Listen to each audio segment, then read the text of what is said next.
Asian Ministerial Meeting 2023 berlangsung sejak 10-15 Juli 2023 di Hotel Shangri-La, Jakarta. Hari pertama dimulai dengan Menteri Luar Negeri Indonesia Retno Marsudi menyambut kedatangan 9 Menteri Luar Negeri ASEAN di Ballroom Hotel Shangri-La, Jakarta.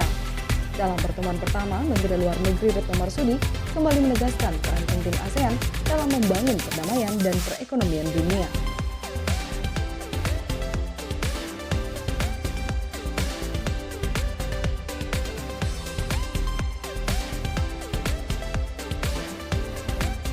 Yang Indonesia ingin lihat adalah ASEAN memainkan peran sentral sebagai kontributor untuk perdamaian dan stabilitas di kawasan. Kalau kita lihat kawasan Asia Tenggara dalam 5 dekade terakhir, hampir 6 dekade, Asia Tenggara menjadi kawasan yang damai dan stabil.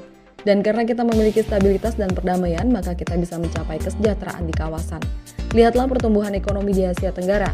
Di ASEAN, pertumbuhan ekonomi ASEAN hampir setiap waktu lebih tinggi dari pertumbuhan ekonomi global.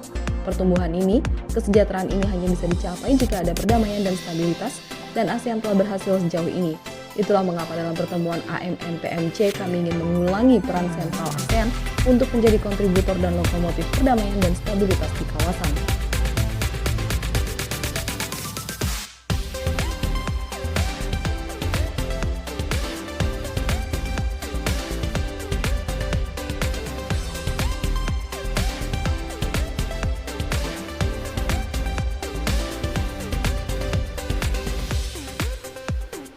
Pada sesi berikutnya, Menteri Luar Negeri Retno Marsudi secara resmi membuka pertemuan Komisi Kawasan Bebas Senjata Nuklir Asia Tenggara (KORSAN WFZ).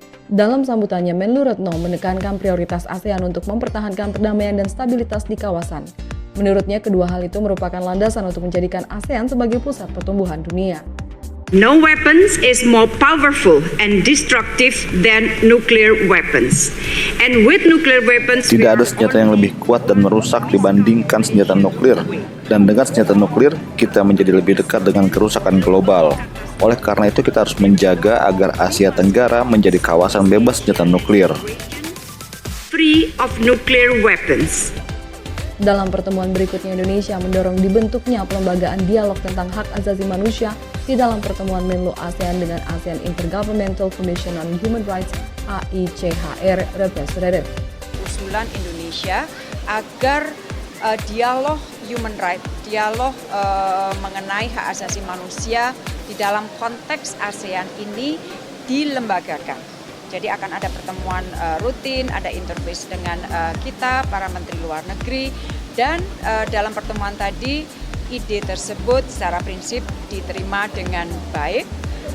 Tentunya tujuannya adalah untuk memperkuat promosi dan proteksi human rights, dan kita sampaikan bahwa di dalam ASEAN kita kental dengan dialog, dengan tradisi untuk dialog. Demikian juga dialog di dalam membahas hak-hak asasi manusia. Kita belajar satu sama lain dari negara anggota masing-masing. Kita belajar untuk memperkuat upaya kita sekali lagi untuk meningkatkan promosi dan proteksi human rights. ASEAN telah meraih sejumlah pencapaian dalam kurun 5 dekade terakhir. Menurut Menlu Retno, pencapaian ini hanya dapat diraih dengan adanya perdamaian dan stabilitas kawasan. Oleh karena itu, dirinya mendorong negara-negara ASEAN untuk terus berpegang pada visi ASEAN jangka panjang dan menavigasi dinamika global.